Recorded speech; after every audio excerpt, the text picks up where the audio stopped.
कारण ओबीसीचा खरा तारणहार जर कोण असेल तर ते शरदचंद्र पवार साहेब होते.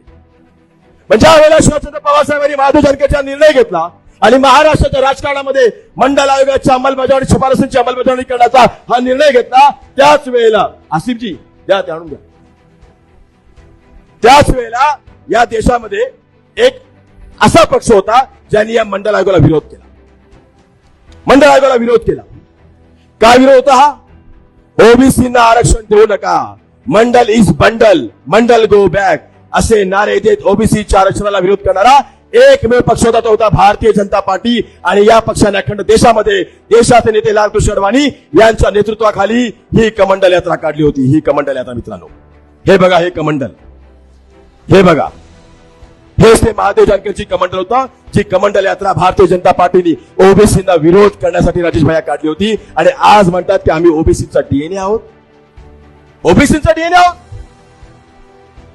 हेच ते कमंडल होतं. आणि कमंडलच काय वापरलं होतं हा प्रश्न स्वतःला विचारायचा. काय कमंडल वापरलं होतं?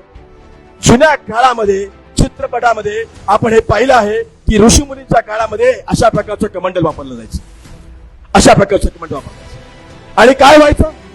एखादा शूद्राची सावली जरी तुमच्यावरती पडली, एखादा शूद्राचा स्पर्श तुम्हाला झाला तर या कमंडलामधलं पाणी काढून पवित्रम पवित्रम पवित्रम पवित्रम पवित्रम शिव शिव शिव शिव शिव शिव शिव शिव.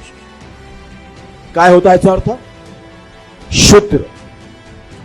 ओबीसीला ही जाणीव करून देण्यासाठी की ओबीसी शूद्र आहे म्हणून महादेव जानकरजी त्यावेळेला कमंडलचा वापर केला गेला होता. हे खरं आहे, वास्तव आहे, हे तुम्ही आणि आम्ही जाणलं पाहिजे. म्हणून कमंडलचा वापर केला गेला होता ओबीसीला दाखवण्यासाठी की तुम्ही शूद्र आहात.